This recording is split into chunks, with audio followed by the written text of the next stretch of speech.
Yeah, this is Sam Speers. Sam is a UVA religious studies grad. We worked on a book project called Kingdom Politics in search of new political imagination for today's church together. He currently works for New City Commons and lives in Charlottesville, Virginia.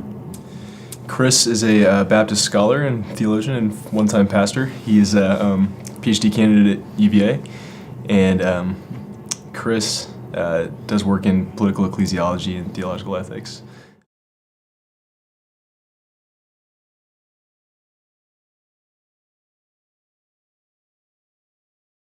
So I was TAing for classes at UVA, and Sam was actually one of my students as I was a TA there.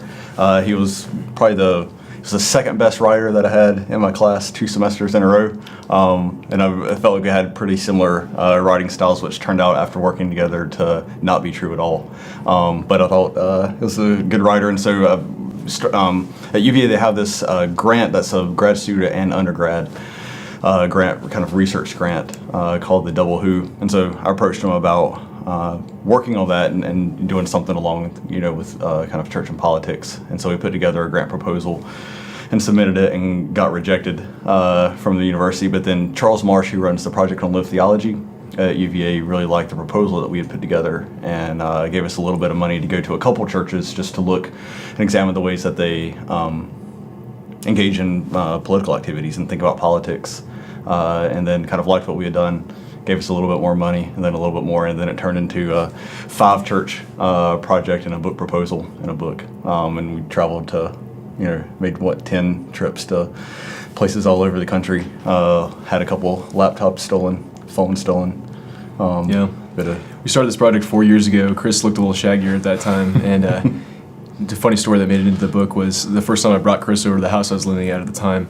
One of my housemates thought that he was a homeless man that I had brought in to give some food and a meal. So, when we started off, that was the dynamic. Sounds the better dressed, more reserved person. I was the shaggy, person who's had kind of crazy ideas about churches and politics that we put into a book and had changed by the people that we met, which was a really cool experience.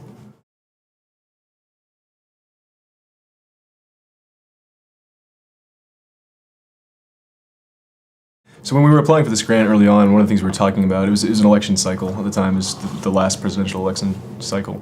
And we were talking or maybe kind of venting about the ways that churches engage in politics and thinking, we're just kind of frustrated with the state of the conversation and the ways that the media kind of polarized churches into opposing camps. And it made me think what I thought was that I just don't like politics and I don't want to have anything to do with it. As we were talking about that and sharing that kind of shared frustration, we thought maybe what we could do is actually channel some of this frustration into a project, a more constructive project in which we're searching for a new way to talk about church and politics, or to talk about politics in church. And so that's how this project started. It was out of a shared frustration and a search for a new way to talk about something that is important to the life of the church, but that we didn't feel was very constructively talked about in public. I felt like churches have a difficult time thinking about what politics means and ways to engage it, and churches tend to either just sort of jump right into the political arena and engage without a lot of sort of reflection on it, or just completely retreat from that. And our hypothesis was that was a case of churches not really understanding what politics really means, or what it means for the church to be sort of inherently political, and the churches tend to think of politics as something that's a realm outside of the church that we can either opt into or opt out of, and not think about politics as something that the church inherently has a political character to it because the gospel is political.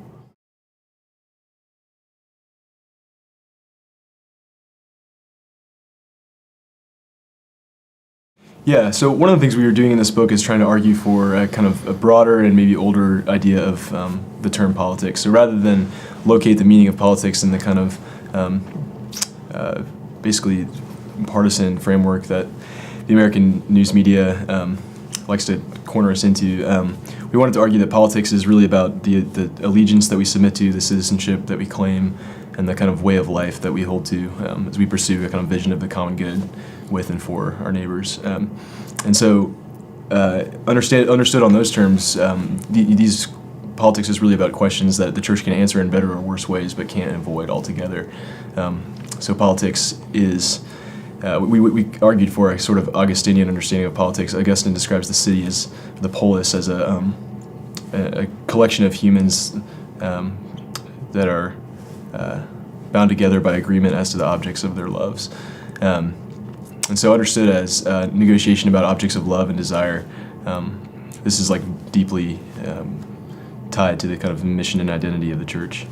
Yeah, do you want to say more about that? Yeah, and that, so politics is in some sense essentially about just forming a people, forming it around what they love, forming it to negotiate life in common with people who have different loves.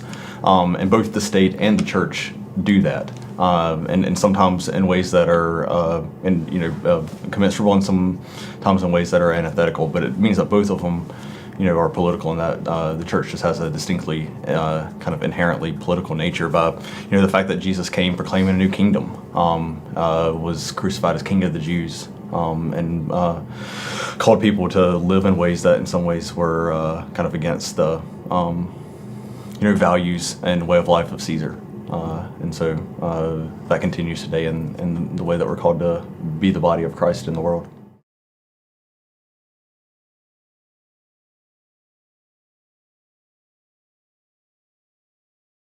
It seems that in some ways a lot of the churches that we talked with, basically 4 out of the 5, refused to use the word politics to describe anything that they were doing. Even one of the churches where the pastor spoke in front of the state General Assembly and appeared in political ads, they wouldn't use the word politics to describe what they were doing. They talk about it in terms of moral issues or social activity or that kind of thing. To ones like Saddleback that just sort of doesn't use any kind of controversial or political language, at least in its worship service, because it wants to be a kind of seeker-friendly congregation and doesn't want to put any stumbling blocks there in front of it. Even in things, for example, Saddleback is a generally pro-life congregation, but Rick Warren didn't let a pro-life group set up a booth outside of the worship center on Sunday mornings because, even though, most people in the congregation would agree with that, he felt it could be a stumbling block to people who were coming for their evangelistic purposes. And so they were kind of more explicitly avoiding of it, but all sort of churches, even if they were engaged in some activity, wanted to avoid that. The Ebenezer being the exception. They talked about the gospel being explicitly political. And engaged in all sorts of political acts, from the, entering into the realm of politics to protest death penalty, cases or things like that, or having, presidential candidate Barack Obama come in and speak from their pulpit during his campaign, to more, to kind of the deeper sense of politics as far as forming people through their worship, connecting the kind of civil rights story and the story of this congregation to, scriptural stories of ancient Israel, or offering free haircuts to people in the community. So it was interesting to see the extent to which the kind of political strategy of the religious right through the kind of 70s through the early 2000s, that type of strategy of kind of gaining power and influence through getting the right people elected to office and so on, really kind of dominated the political imagination of a lot of these churches. And so even churches that you'd expect to be traditionally conservative, like Saddleback, were really shy to use political language because of the kind of perceived damage to the witness of the church that had been done by this kind of strategy of seeking political influence. And so, churches across the board really shy to preach about partisan issues from the pulpit, and really shy to, obviously not encouraging people to vote for particular candidates, but also just shy to talk about things that that might show up on either party's platform. But at the same time, engaged in activities that are actually really deeply political, sometimes in really recognizable ways, and sometimes in ways that are a little less obvious. Yeah, one thing that we worried about was that churches that wanted to avoid politics, in some cases for good reasons, with damage that had been done by churches that had jumped too quickly into it, but the church that was trying to avoid it might avoid talking about issues that surely had gospel significance to them. Just because they were afraid of the controversy of it. And so we think that kind of understanding the church as a deeply political community itself in some ways could free churches to engage in certain issues, maybe not on partisan terms, but sometimes issues that may be partisan, but out of their deep-seated commitment to faith and to the gospel, not because of their commitment to particular party affiliations.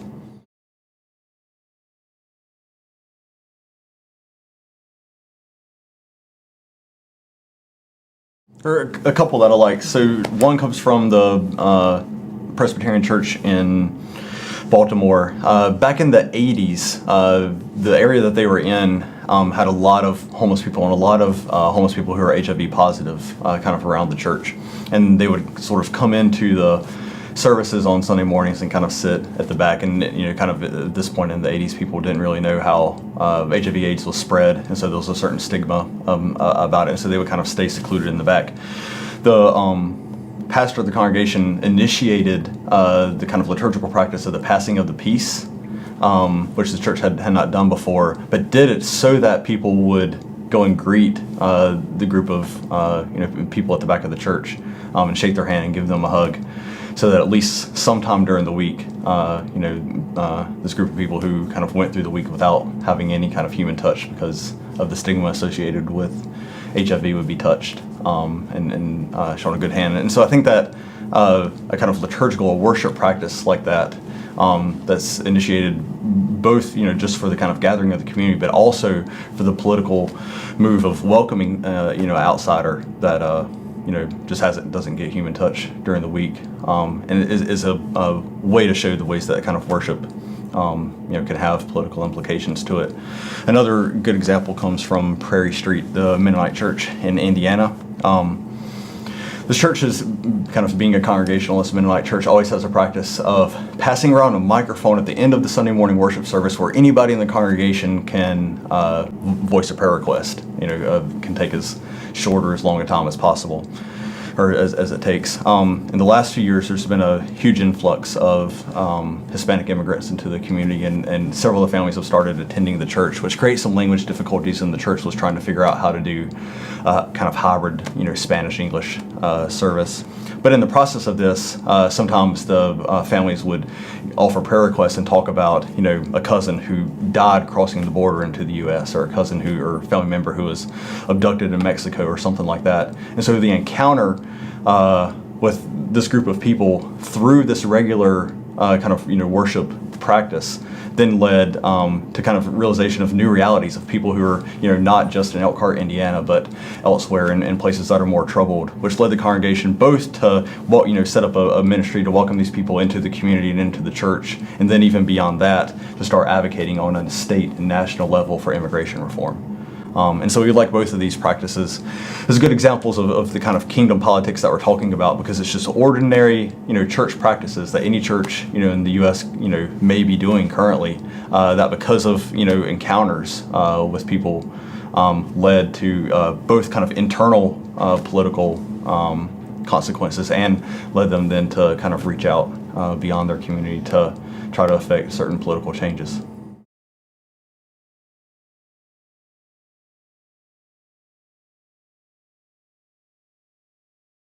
Yeah, so in kind of agreement with McIntyre, part of the point we want to say is the first step is to realize that the church itself, the body of Christ, the local church community, is a polis, is a politics. It has a way of organizing its life around a kind of conception of its citizenship in the kingdom of God based on its allegiance to Christ as King. And so that's sort of the first step, is to realize that politics isn't something out there, another realm or vocation that we can opt into or opt out of, but is inherent in what we're doing as a community, forming ourselves through liturgical practices, ministries that we have that are both shaping us and our communities around us. But once you have kind of that understanding and have that sort of properly aligned, that your primary allegiance is to Christ and is to Christ's kingdom, as opposed to certain partisan affiliations or certain kind of national affiliations that are always present, but may need to be secondary. Then that frees you up to understand that there's not sort of a hard and fast line between kind of electoral type politics and politics as what we do in the church, but that there's this kind of fluid sense of politics that allows us then to work with other people, maybe outside of our communities, on objects of common love or common goals that we have. And so that enables us to sort of potentially partner with other people in common work, and also to engage in sort of the political process, but to engage knowing that we're not engaging primarily as Democrats or Republicans or Libertarians, but we're engaging as Christians who have a certain set of concerns that's shaped by the way that we worship as a congregation. Yeah, people can have rightly ordered allegiances when the kind of the objects of primary allegiance are rightly ordered. So, I think one of the kind of fears that we have, or motivations for what we're doing, or reports and several different kind of empirical studies that suggest that even among Christians, their sort of partisan identifications supersede their kind of Christian or denominational affiliations, at least insofar as how they act in politics, or how they even see their own identities or primary communities, which means that the state and sort of politics, in some ways, that outside politics can be more formative than the church community, and so we want to kind of, and you can see that early in the kind of current election cycle, that many evangelicals, for a while at least, were kind of rating Donald Trump as their kind of primary candidate, despite his kind of explicitly non-evangelical and sometimes non-Christian pronouncements, because it seems like their sort of partisan affiliations in some ways dominated kind of their own identities in ways. And so we wanted to kind of reverse that and talk about ways that churches cultivate political identities based on our allegiance to Christ and citizenship in Christ's kingdom, as opposed to kind of gaining your political formations at some place outside of the church.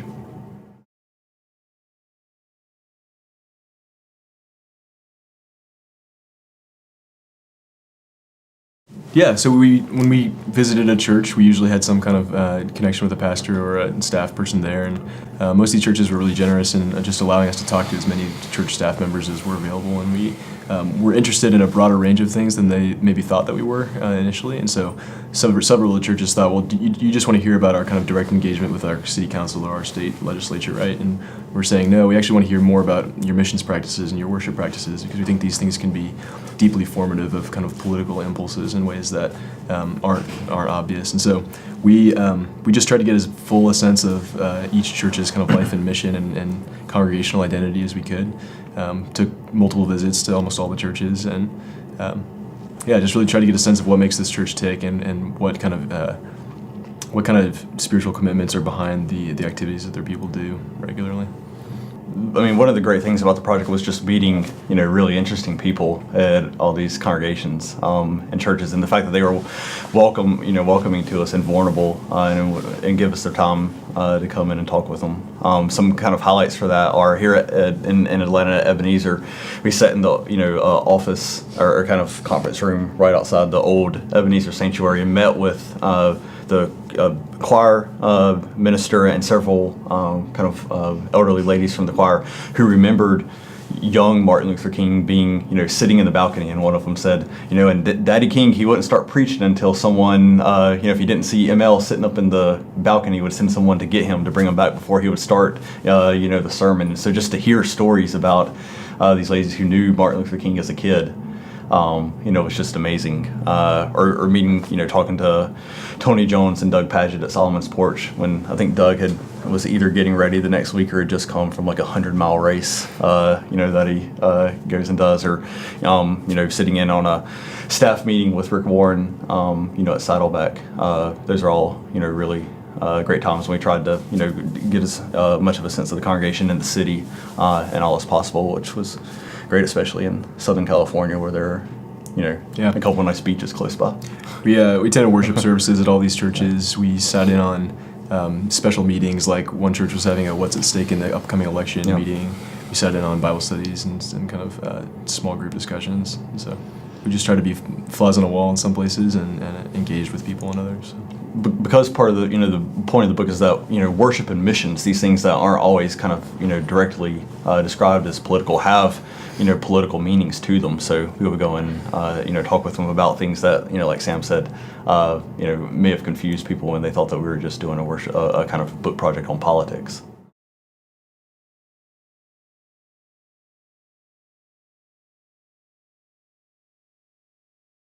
I think in a lot of ways for both of us, one of the biggest surprises was, and kind of formative things for us, both as theologians and as Christians who care about the church deeply, was our encounter at Ebenezer. So I came from kind of a background heavily influenced by a lot of kind of Anabaptist, Neo-Anabaptist theologians that had a strong skepticism about churches engaging in kind of direct political activity. I was fine with understanding the church as an alternative polis, in the way that you kind of described earlier, but churches that may invite a presidential candidate to come and speak at their church, or hold election night, watch services or things like that. I was suspicious of that, but when we came to Ebenezer, and just in the time there, meeting with the pastors and understanding the kind of depth with which they reflected on these things, and the long history and legacy of involvement in the civil rights movement, and learning about the sort of origins of the Black church, and how it had to be a institution that was social and political and cared for the whole neighborhoods, and didn't have some of the same privileges that us growing up in white churches that with a certain amount of privilege are able to kind of compartmentalize these things. And so, kind of political engagement, but political engagement deeply tied to their faith and kind of their spirituality. That legacy and tradition, I think, impacted us both a lot. Mm-hmm. Yeah.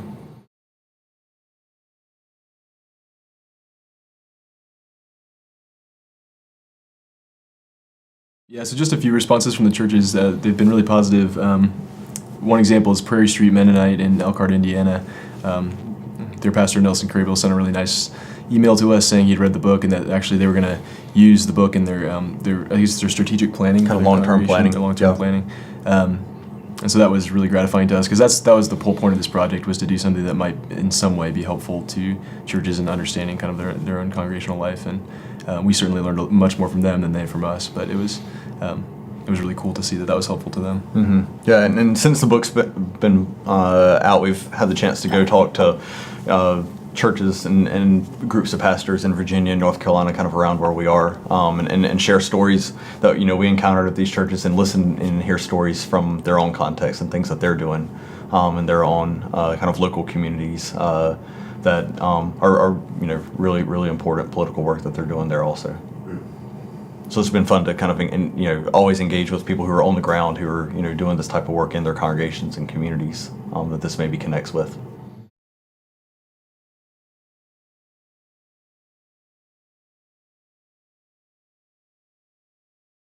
Yeah, I mean, I think we'd say the habits and the loves and desires are shaped by kind of regularly performed practices, and so communal worship is a great place to think about how might the things that we do week in and week out with our people in a congregation shape the way we see people who are maybe outsiders to the group that we are comfortable with, or maybe people that we're afraid of. And so I love that story of the passing of the peace at First and Franklin, because it talks specifically about a practice that seems really ordinary, but what it did was form a congregation not to be welcoming to a group of people that most of their neighbors were fearful of. And I think that's those kinds of practices. So whether it's a passing of the peace or something else, that a regularly performed practice that teaches people not to fear but to kind of welcome, that would be big. Yeah. You want to add anything? Yeah, that you could just train people to see the outside world and people in the outside world a different way. I think there's been several, a lot of kind of articles and things written recently about American Christians especially kind of living in a constant attitude of fear and need for security. Whether that has to do with Syrian refugees or gun control or things like that, and I think in some ways that comes from having an imagination that seems to be co-opted by kind of nationalism, allegiance to the state, where you think of yourselves as American first rather than Christian first, and that shapes the way that you think about what your role is in regards to other people. It's our primary job to care for other people who happen to be in the same country that we're in, or are we to be a people who is open and less concerned about our own security for the sake of welcoming other people? And we hope that churches engage in practices that are able to shape and form the imaginations of people in congregations to see themselves as people who are here to be church for the sake of the world and be open to others. And part of what it comes down to is, who are we allowing to answer the question, who is my neighbor? And I think if we're allowing certain news outlets or political parties or politicians to answer that question for us, or to shape our answer to that question, then that could be a serious problem, and that could account for some of the failure of the church to respond well and to recognize that our neighbors include people that lots of kind of influences in the American kind of public dialogue about this stuff don't want us to see as neighbors.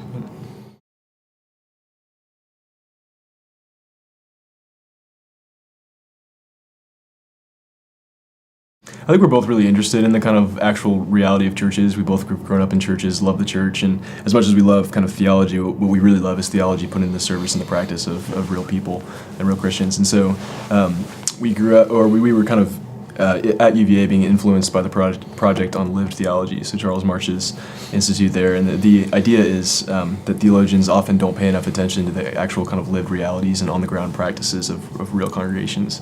And so we thought, it's interesting to kind of postulate an idea or a certain theory or a certain academic argument about what politics is, but wouldn't it be cool if we actually could go find examples of that and go see how this plays out on the ground? What was cool about that for us, too, is that it changed, we got to have our minds changed and our thoughts refined and shaped throughout the process. And so part of this was we don't know what we don't know, and we wanted to get out on the ground and see how might the ways that we're thinking about this be challenged or refined or shaped.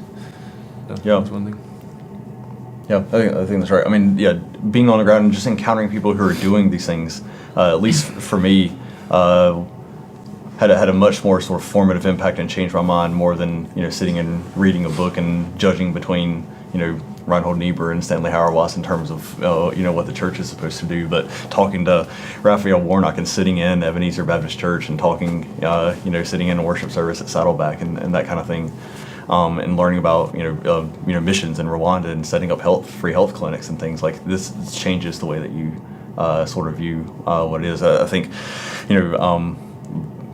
Friedrich Schleiermacher has a quote about that for theology to have any influence, it has to praise the actual condition of the church at that time. And I think that that's a call that a lot of times as theologians we miss out on because we're kind of doing our own theological work and engaging with text and don't allow sort of what's happening on the ground to kind of reverberate and come back and affect what we do and change not only the answers that we have, but the questions that we ask and who we pay attention to. I think the subject matter lends itself to this kind of research too. So when you're talking about politics, you're talking about actual people kind of negotiating about their common loves, but also negotiating in deep difference, and sometimes sometimes those differences are shaped by really highly localized concerns and contexts. And so to actually go to a place and say, hey, what's important to your common life together in this space, rather than theoretically what is important to the idea of common life together, it's just a different approach for us.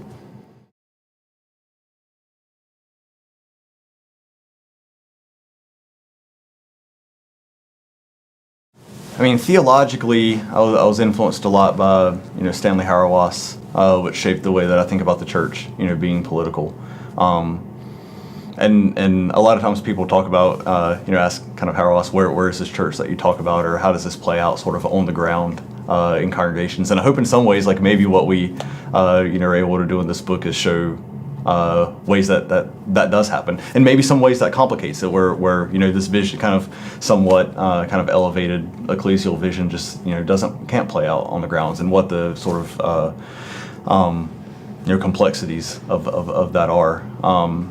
I mean, we both have been influenced by our families and growing up in churches to be people who care really deeply about the church. In the first place to even get into a project like this. So I think it goes back even beyond just sort of intellectual influences to, in some ways this is a institution and community that we care very deeply about and want to see thrive and be as faithful as possible as it serves the world. Yeah. I just add, so someone who's been influential to me, professor at University of Virginia, James Davison Hunter, who wrote this book to change the world, I think kind of gave a really helpful typology of the kind of scope of American politics and Christianity, and so his way about kind of identifying the key pain points and the key motivators for the kind of Christian left, Christian right, the new Anabaptists, that was really helpful. And I think his concept of faithful presence, understood in a lot of different ways by a lot of different people, but is a really concept has a lot of potential for helping the church kind of understand it's like a more faithful way of engaging politically. So Hunter actually wants Christians to get rid of the word political and use something else like public, because the political has so much baggage to it. And we took a different tack. Obviously, we wanted to say maybe there's reasons to kind of use the term political and not change it to something else. But at the same time, I think we were both really influenced by some of his work. Mm-hmm.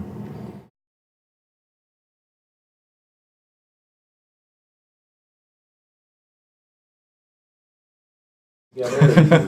Keep bringing up the band. Yeah, nothing on the schedule. I don't Yeah, think. nothing on the horizon. I have to work on a dissertation. When they asked if that I could co-write that with Sam, they wouldn't let me. It said it had to just be me on my own. I mean, it has I'm been so sad to hear that. yeah. I mean, one of the great things about this, I've loved co-writing stuff. It's really great because I joked at the beginning about thinking that we had similar writing styles and that we don't.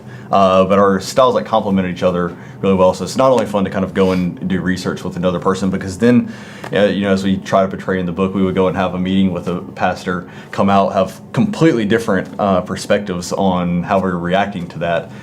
Go to dinner, talk it over, try to convince one another that I'm right or Sam's right. Sometimes do that more or less effectively.